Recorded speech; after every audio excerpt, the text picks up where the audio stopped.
आज हम new topic start कर रहे हैं। टॉपिक का नाम है रेडियो एक्टिविटी। ठीक है, रेडियो एक्टिविटी जिसको डिस्कवर किसने किया था? हेनरी बैक्यूरेल ने किया था 1896 में। अब रेडियो एक्टिविटी है क्या? ठीक है, तो बैक्यूरेल ने क्या देखा था कि कुछ आपके एटम्स के न्यूक्लियाई से जो है इटसेल्फ ही रेडिएशन एमिट्स होती हैं। ठीक है, उस फिनोमिना को उन्होंने क्या कहा था? रेडियो एक्टिविटी कहा था। यानी रेडियो एक्टिविटी क्या है? It is the phenomena of spontaneous emission of radiation, ठीक है, in the form of particles और high energy photons from the nucleus of some atoms. ठीक है, अब सारे एटम्स से जो रेडिएशन एमिट हो ऐसा जरूरी नहीं है। ठीक है, तो कुछ एटम्स में ऐसा देखा गया था कि उनसे इटसेल्फ ही रेडिएशन एमिट होती है। ठीक है, और उस प्रोसेस को नाम दिया गया था रेडियो एक्टिविटी। लेकिन यहाँ पर क्वेश्चन ये आता है कि आपका उनसे जो है रेडिएशन एमिट्स क्यों होती है? ठीक है, क्या रीजन था रेडिएशन एमिट होने का उनमें से? ठीक है, और कुछ मतलब कुछ ही पार्टिकल से क्यों होती है, बाकी अदर पार्टिकल से क्यों नहीं होती है कि सभी से रेडिएशन इटसेल्फ निकले? तो उसी के लिए हम जो है कंडीशंस की बात कर लेते हैं। Stability condition of nucleus. ठीक है, आपको पता है न्यूक्लियस के अंदर होते क्या है? Protons and neutrons. ठीक है, प्रोटॉन्स और न्यूट्रॉन्स जो है वो टाइटली जो बाउंड होते हैं, उसमें बाइंडिंग फोर्स जो होता है उससे बंधे होते हैं न्यूक्लियर फोर्स से। ठीक है, लेकिन वहीं प्रोटॉन्स के बीच में एक और फोर्स वर्क करता है, रिपल्सिव फोर्स। ठीक है, जब तक ये दोनों फोर्स बैलेंस होते हैं तब तक जो न्यूक्लियस है वो स्टेबल रहता है। ठीक है, यानी जब तक आपका कूलम्बिक रिपल्सन फोर्स और आपका न्यूक्लियर फोर्स बैलेंस है तब तक न्यूक्लियर स्टेबल रहता है। ठीक है, लेकिन जैसे ही ये आपका बैलेंस बिगड़ता है, ठीक है, यानी जो फोर्सेस हैं दोनों वो अनबैलेंस होते हैं, तो न्यूक्लियर जो है अनस्टेबल हो जाता है। ठीक है, अब जब वो अनस्टेबल हो जाता है तो वो स्टेबल आने के लिए क्या करता है? अपने अंदर से क्या करता है? रेडिएशंस या पार्टिकल्स एमिट करता है ताकि वो स्टेबल बन जाए। ठीक है, अब स्टेबिलिटी की कंडीशंस की बात कर देते हैं। तो स्टेबिलिटी की कंडीशंस अगर हम देखें तो ऐसा देखा गया कि atoms way nuclei of atoms जिनके अंदर जो नंबर ऑफ प्रोटॉन्स यानी जिनका एटॉमिक नंबर 83 से ज्यादा है वो जो है अनस्टेबल न्यूक्लियाई हैं। अब वो अनस्टेबल न्यूक्लियाई क्यों है? क्योंकि 83 से ज्यादा प्रोटॉन्स होने पे जो कूलम्बिक फोर्स है वो स्ट्रांग बन जाता है देन न्यूक्लियर फोर्स, यानी कि फोर्स जो है इम्बैलेंस हो जाता है, जिसकी वजह से जो है 83 से ऊपर वाले जिनका एटॉमिक नंबर 83 से ऊपर वाला है वो सारे एटम्स जो हैं वो क्या करते हैं? स्पॉन्टेनियसली रेडिएशन एमिट्स करते हैं। और उन एलिमेंट्स को रेडियो एक्टिव एलिमेंट्स भी कहते हैं, यानी जो अपने अंदर से रेडिएशन एमिट करते हैं। ठीक है, उनको रेडियो एक्टिव एलिमेंट्स कहते हैं। ठीक है, लेकिन ऐसा नहीं था कि सारे के सारे जो रेडियो एक्टिव एलिमेंट्स हैं वो 83 से ऊपर वाले ही हैं। 83 से नीचे वाले भी कुछ एटम्स में देखा गया कि वो भी रेडिएशन एमिट करते हैं। ठीक है, लेकिन उसकी क्या कंडीशन थी? यानी उनके स्टेबल और अनस्टेबल होने की क्या कंडीशन थी? तो ऐसा देखा गया कि जिन एटम्स के न्यूक्लियाई में प्रोटॉन्स न्यूट्रॉन से ग्रेटर होते हैं, ठीक है, उस केस में वो उनका जो न्यूक्लियाई है वो अनस्टेबल होता है। ठीक है, और नेक्स्ट कंडीशन क्या है कि अगर नंबर ऑफ प्रोटॉन्स न्यूट्रॉन से बहुत कम होंगे तब भी जो है आपका जो फोर्स है वो अनबैलेंस होगा, तो क्या होगा? न्यूक्लियर अनस्टेबल होगा। ठीक है, स्टेबल की कंडीशन क्या है कि प्रोटॉन्स और न्यूट्रॉन या तो इक्वल हो या नियरली इक्वल हो। ठीक है, तो इसी से रिलेटेड अब हम बात करते हैं रेडियो एक्टिव डिके की। तो रेडियो एक्टिव डिके जो है वो होता क्यों है? It is because of instability of nucleus and the nucleus emits radiations or decay itself so that it can become a stable nuclei. ठीक है, एंड स्पॉन्टेनियस एमिशन जो होता है रेडिएशन का न्यूक्लियस से, इसी फिनोमिना को हम क्या कहते हैं? Radio activity. ठीक है, तो हम रेडियो एक्टिविटी को डिटेल में पढ़ेंगे। ठीक है, कि इसमें किस तरीके से आपका रेडिएशन एमिट होती हैं, क्या क्या कंडीशंस हैं, वो हम अब सब डिटेल में पढ़ते हैं। सो हम बात कर रहे थे रेडियो एक्टिविटी। तो रेडियो एक्टिविटी की हम बात करें तो क्या होता है? If they are too many protons relative to number of neutrons, ठीक है, the repulsive Coulomb force between the protons exceeds and the nuclear force holding the protons together, ठीक है, यानी कि उस केस में रिपल्सिव फोर्स ज्यादा हो जाता है न्यूक्लियर फोर्स से, तो इस क्या होता है, अनस्टेबल हो जाता है। Under such condition a nucleus can not exist as a stable entity, ठीक है, and such an unstable nucleus can reduce its energy and become more stable by emitting radiation। अब वो रेडिएशन जो एमिट कर रहा है वो एज अ पार्टिकल की तरह कर सकता है और एनर्जी की तरह कर सकता है, ठीक है। तो रेडियो एक्टिविटी की अभी हमने डेफिनेशन पढ़ी थी। तो जब आपका नंबर ऑफ प्रोटॉन्स ज्यादा हो जाते हैं तो वो क्या करते हैं, आपका वो अपने अंदर से जो है एनर्जी या पार्टिकल्स एमिट करके स्टेबल स्टेट को क्या कहते हैं, अटेन करने की कोशिश करते हैं, ठीक है। तो इसी को हम रेडियो एक्टिविटी जो होता है डीके इसलिए होता है, ठीक है, ताकि न्यूक्लियस अपने आप को स्टेबल बना ले, ठीक है। So this emission of radiation from unstable nucleus is called radio activity, ठीक है। सो हम बात कर रहे हैं natural radio activity. Natural radio activity क्या होता है, द प्रोसेस ऑफ स्पॉन्टेनियस, ठीक है, विदाउट एक्सटर्नल मीन और, ठीक है, that means by itself disintegration of the nuclei of heavy elements with the emission of certain types of radiation, ठीक है, ठीक है। तो नेचुरल रेडियो एक्टिविटी की बात करें, नेचुरल रेडियो एक्टिविटी मतलब जो एलिमेंट्स नेचुरली अपने इटसेल्फ ही रेडिएशन एमिट करते हैं, ठीक है, तो उस एक्टिविटी को हम क्या कहते हैं, नेचुरल एक्टिविटी। क्योंकि एक आर्टिफिशियल भी होती है जिसमें हम रिएक्शंस करके हम उसको रेडियो एक्टिव डीके करा सकते हैं, लेकिन हम अभी बात करें नेचुरल रेडियो एक्टिविटी तो क्या है, the process of spontaneous without external mean, यानी किसी भी हमें एक्सटर्नल मीन की जरूरत नहीं है, वो इटसेल्फ ही होगा। Disintegration of nuclei of heavy elements with the emission of certain types of radiation is known as natural radioactivity, ठीक है। एग्जाम्पल्स देख लेते हैं, the elements whose nuclei spontaneous disintegrate are called radioactive elements, यानी जिनके वो elements जिनका nuclei itself ही क्या करता है, डिसइंटीग्रेट होता है, उनको हम क्या कहते हैं, रेडियो एक्टिव एलिमेंट्स कहते हैं। एग्जाम्पल है यूरेनियम, जेड है 92 ग्रेटर देन 83 है ना, रेडियम है जिसका जेड कितना है 86, अगेन ग्रेटर देन क्या है आपका 83, ठीक है। तो इस तरीके से अगर हम बात करें नंबर ऑफ प्रोटॉन्स इसमें देखें कितने 92, तो क्या होगा, क्योंकि अनस्टेबल है तो ये क्या करेगा, रेडिएशन अगेन एमिट करेगा और स्टेबल होने की कोशिश करेगा, ठीक है। सो जितने भी आपके हैवी एलिमेंट्स हैं जिनका आपका नंबर ऑफ प्रोटॉन जिनमें 83 से ग्रेटर होते हैं, वो सब जो है रेडियो एक्टिविटी डीके जो फिनोमेना उसको शो करते हैं, ठीक है, यानी उसमें जो है उनका जो न्यूक्लिया है वो उसमें क्या होता है, रेडिएशन इटसेल्फ ही एमिट होंगी, ठीक है। अब एमिशन ऑफ जब रेडिएशन होती है तो उससे क्या होता है, जो न्यूक्लियस होता है, जो अनस्टेबल न्यूक्लियस होता है, उसका स्ट्रक्चर चेंज हो जाता है, और स्ट्रक्चर चेंज हो जाता है, वो ट्रांसफॉर्म होके एक लाइटर एटम बन जाता है ऑफ लोअर मास, जो कि स्टेबल बन जाता है। यानी डीके जब तक चलता रहेगा जब तक कि वो स्टेबल ना हो जाए, ठीक है। तो रेडियो एक्टिव डीके की अगर हम बात करें तो आप देख सकते हैं कि किस तरीके से आपका यूरेनियम जो है 92 है वो आपका अनस्टेबल था, तो रेडिएशन एमिट करके किस तरीके से वो आपका रेडिएशन एमिट कर रहा है। तो जो रेडिएशन अभी एमिट हो रही है वो पार्टिकल्स और एनर्जी दोनों टर्म्स में होती हैं। अब वो उनका जो है हम क्लासीफाई हम आगे करेंगे कि क्या रेडिएशन कितने टाइप्स की एमिट होती हैं, वो हम आगे डिस्कस करेंगे, ठीक है। अब जो डिसइंटीग्रेशन होता है ऑफ अनस्टेबल न्यूक्लियाई स्पॉन्टेनियसली, उसमें जो है आपका एमिशन, अभी हमने कहा था ना क्या क्या होता है, emission of particles and radiation. तो क्या होता है, the disintegration of unstable nuclei is spontaneous and involves emission of particles में जो है आपका एक पहला पार्टिकल आपका है अल्फा पार्टिकल। अल्फा पार्टिकल क्या होता है आपको पता है, इट इज अ हीलियम का न्यूक्लियस ऑफ हीलियम एटम, ठीक है, जिसको हम 2He4 लिखते हैं। उसके साथ साथ क्या निकलते हैं, beta particles, that beta particles क्या होते हैं, इलेक्ट्रॉन्स, एंड जो अल्फा एमिशन और बीटा एमिशन होता है उसके साथ साथ क्या होता है आपका the alpha emission beta emission में भी अकम्पनीड बाय गामा रेज, जिसको हमने कहा था एनर्जी यानी फोटॉन्स।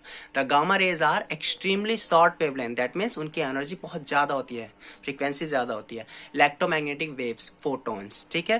तो इस तरीके से जो एमिशन होता है आपका, उसमें आपका alpha beta and gamma rays, ठीक है, जो है एमिट होते हैं, ठीक है। अब हम जो अगेन जो एमिशन हो रहा है, ये एमिशन कब तक चलता रहता है? तो क्या होता है, the emission of radiation transform the radio active elements into another elements which may be itself radio active. ठीक है, this radio active element will further change into a still new element. This process goes on till a stable new element. ठीक है, stable element जब तक नहीं आ पाता, जैसे कि स्टेबल एलिमेंट आपका क्या है, 82 लेड यानी पीबी, ठीक है, 208 is arrived at. After this the radio activity यानी रेडियो एक्टिव डिके स्टॉप्स।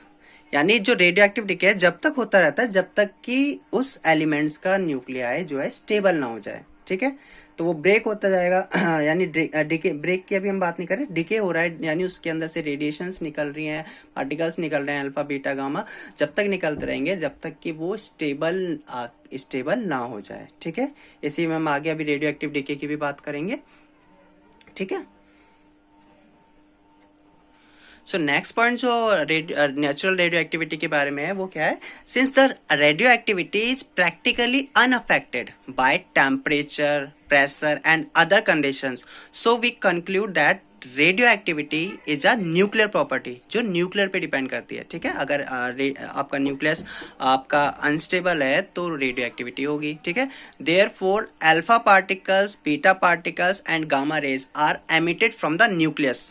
ठीक है, यहां पर एक और बात ध्यान रखना, बीटा पार्टिकल्स में इलेक्ट्रॉन्स एमिट होते हैं, लेकिन वो इलेक्ट्रॉन्स जो न्यूक्लियस के अराउंड रिवॉल्व करते हैं वो वाले नहीं होते हैं। ठीक है, ये इलेक्ट्रॉन्स न्यूक्लियस में जनरेट होते हैं। वो जनरेट कैसे होते हैं मैं आपको अभी जब बीटा डीके पढ़ाऊंगा तब समझाऊंगा। ठीक है, electrons revolving around the nucleus are not responsible for radio activity.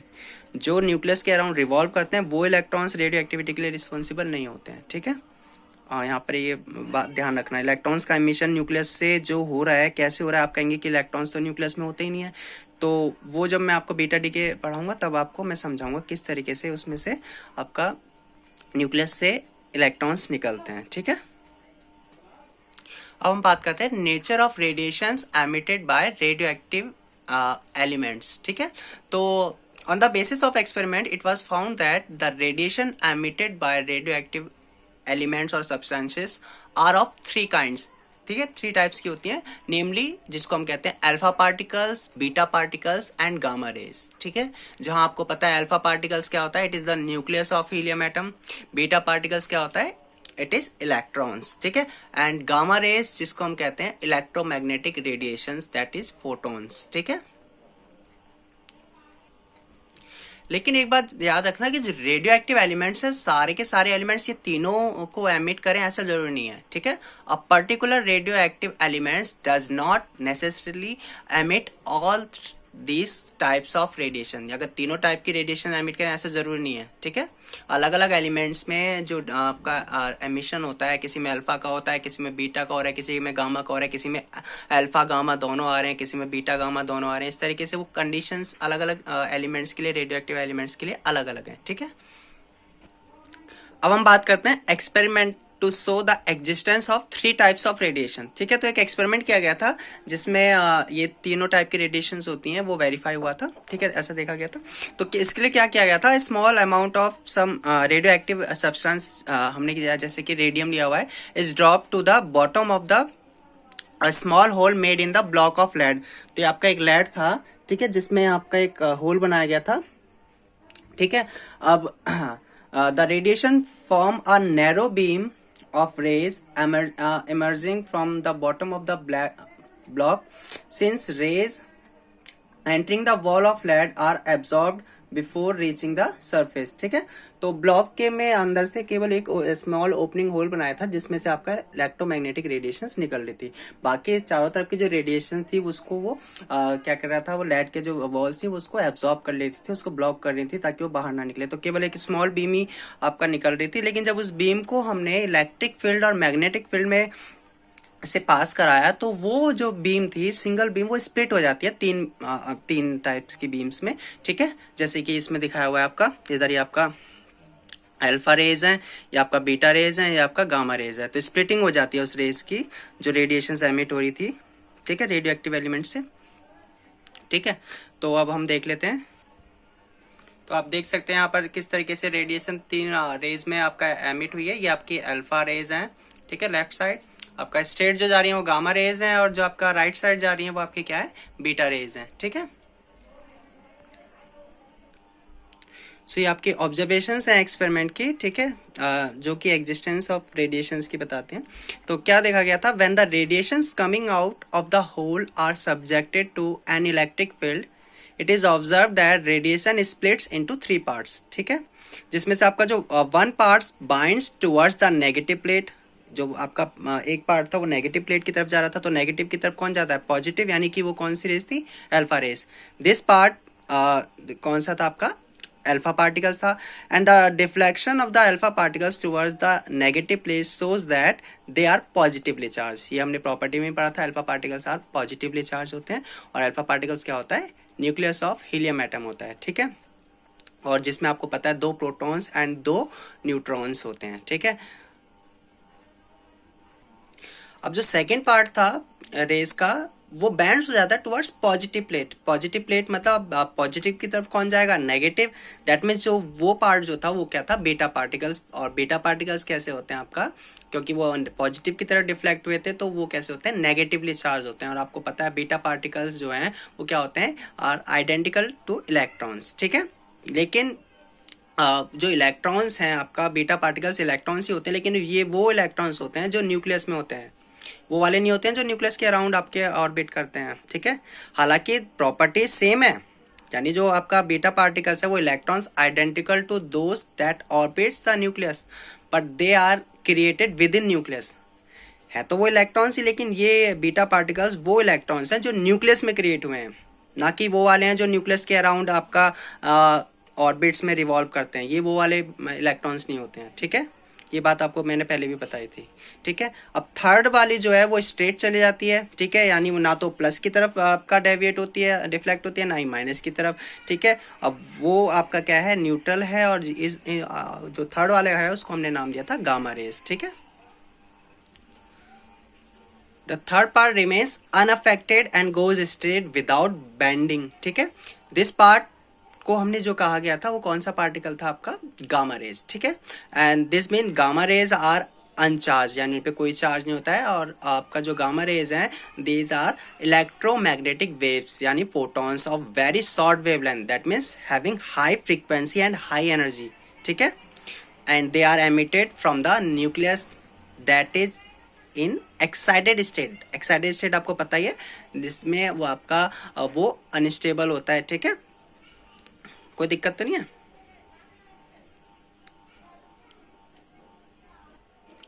एक और पॉइंट अगर ध्यान रखना कि अल्फा पार्टिकल जो बैंड होते हैं वो नेगेटिव प्लेट की तरफ स्मॉल अमाउंट में आपका होते हैं, जिससे ये आपको रिप्रेजेंट करते हैं कि they are heavily positive charge particles, ठीक है। वहीं beta particles bend towards the positive plate by a large amount, showing that they are light negatively charge particle. Obviously बात है, आपका helium is heavier than electrons, ठीक है। Electrons that means beta particle, ठीक है। सेम स्प्लिटिंग जो है वो मैग्नेटिक फील्ड में भी देखी गई थी, जब रेडिएशंस, इलेक्ट्रोमैग्नेटिक रेडिएशंस के अराउंड मैग्नेटिक फील्ड क्रिएट किया गया था। तो अगेन जो रेडिएशन है स्प्लिट हो गई थी 3 पार्ट में, ठीक है। Alpha rays, beta rays and gamma rays. आपने ये देख सकते हैं, ये आपका जो सर्कल है ये आपका मैग्नेटिक फील्ड है। तो मैग्नेटिक फील्ड में भी क्या हुआ है, स्प्लिटिंग हो रही है, ठीक है। अगेन आपका स्प्लिटिंग जो हो रही है मैग्नेटिक फील्ड और इलेक्ट्रिक फील्ड दोनों में होती है, और उन तीनों जो है हमने रेडिएशंस को नाम दिया था, तीनों रेस को नाम दिया था alpha rays, gamma rays and beta rays, ठीक है। तो यानी कि जो है इलेक्ट्रोमैग्नेटिक रेडिएशंस जो है आपकी, इलेक्ट्रोमैग्नेटिक रेडिएशन कह रहा हूँ, सॉरी, रेडियो एक्टिव जो आपके रेडियो एक्टिव रेडिएशन जो हैं वो आपकी अगेन 3 टाइप की रेडिएशंस होती हैं। उसमें आपका अल्फा होता है, बीटा होता है एंड गामा होता है, ठीक है। अब अगर हम कंपैरिजन करें प्रॉपर्टीज ऑफ जो तीनों टाइप की रेडिएशंस थी, यानी alpha particles, beta particles and gamma race, तो सबसे पहली प्रॉपर्टी है उनकी आइडेंटिटी। अगर हम देखें तो alpha particles are helium, beta particles क्या होते हैं आपका fast moving electrons, and gamma particles क्या होते हैं आपके फोटॉन्स होते हैं, ठीक है। चार्ज की बात करें, अल्फा पे कैसा चार्ज होता है, पॉजिटिव चार्ज होता है, बीटा पे कैसा होता है, नेगेटिव चार्ज होता है, गामा पे कोई चार्ज नहीं होता। पेनिट्रेशन पावर की बात करें, क्योंकि इनकी एनर्जी बहुत ज्यादा होती है तो ये आपका पेनिट्रेट कर जाती है किसी भी बॉडी को। तो पेनिट्रेशन पावर की बात करें तो अल्फा पार्टिकल्स की जो होती है वेरी स्मॉल होती है। वो एक पेपर जो होता है, कागज आपका जो आपका पेपर होता है उसको वो पेनिट्रेट कर सकता है, ठीक है। लेकिन बीटा पार्टिकल्स की जो है अल्फा के कंपैरिजन में ज़्यादा होती है, यानी वो पेनिट्रेट कर सकता है 10 mm थ्रू द मैटर, ठीक है। गामा की जो होती है सबसे ज़्यादा हाई पेनिट्रेशन पावर आपका होती है, वो जो है पेनिट्रेट कर सकता है सेवरल सेंटीमीटर्स ऑफ लेड, यानी वो लेड से भी पार निकल सकता है, ठीक है। तो ये उनकी पेनिट्रेशन पावर थी। मैं इसको आपको और भी एक्सप्लेन करूंगा, ठीक है। नेक्स्ट प्रॉपर्टी आपकी बेस आपका किस पे है, fluorescence. Alpha particles can cause fluorescence when falling on certain substances. Beta particles can also cause fluorescence, whereas gamma particle also cause but less fluorescence, ठीक है। यानी जब वो किसी भी फ्लोरेसेंस, मतलब आपको पता ही है जब कुछ मटेरियल्स होते हैं जैसे जिंक सल्फाइड, जब उस पर आपका कोई आपका ये पार्टिकल्स इंसिडेंट होते हैं तो वो चीज़ चमकने लगती है, ठीक है, यानी वो उससे रेडिएशंस निकलती हैं, ठीक है। आयनाइजिंग पावर की बात करें तो अल्फा पार्टिकल्स की जो आयनाइजिंग पावर है वो बहुत हाई होती है, ठीक है। बीटा पार्टिकल्स की जो होती है वो अल्फा के कंपेरिजन में 1/100 होती है, ठीक है।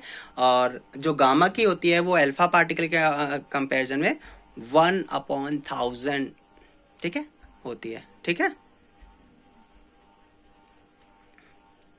Sorry, gamma rays have 1/1000 the ionising power that of beta particle, ठीक है। तो ये आपके आयनाइजिंग, तो सबसे ज्यादा आयनाइजिंग पावर किसकी होती है, आपकी अल्फा पार्टिकल की, ठीक है।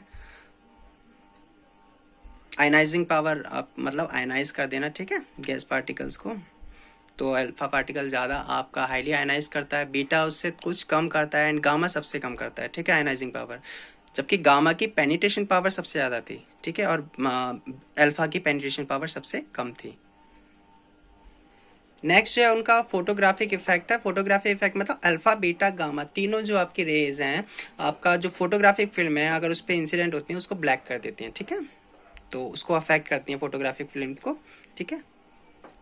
तीनों रेज अल्फा बीटा गामा, ठीक है, they can they effect they black the photographic film, ठीक है। सो अब स्पीड की बात करते हैं। जो अल्फा पार्टिकल की स्पीड है वो लाइट की स्पीड का 1/10 या 1/100 पार्ट होती है, ठीक है। वहीं बीटा पार्टिकल्स की जो स्पीड है वो लाइट की स्पीड के 99% इक्वल होती है। लेकिन जो गामा रेज होती हैं, गामा पार्टिकल्स होते हैं, उनकी स्पीड लाइट के इक्वल होती है, दैट मीन्स 3 × 10⁸ मीटर पर सेकेंड, ठीक है। अब मास की बात करें तो बीटा पार्टिकल्स पे आपको पता ही है, बीटा पार्टिकल्स आपका इलेक्ट्रॉन्स होते हैं, अल्फा पार्टिकल्स आपका हीलियम ऑफ न्यूक्लियस होता है, और गामा पार्टिकल्स फोटॉन्स है, फोटॉन का रेस्ट मास कितना होता है, 0, ठीक है। तो स्पीड का ध्यान रखेंगे। स्पीड जो होती है अल्फा पार्टिकल्स की, स्पीड ऑफ लाइट जो होती है उसका 1/10 होती है, ठीक है। वहीं बीटा पार्टिकल्स की जो स्पीड होती है वो लाइट का 99% होती है, और गामा की जो स्पीड है वो लाइट की स्पीड के ही इक्वल होती है, ठीक है।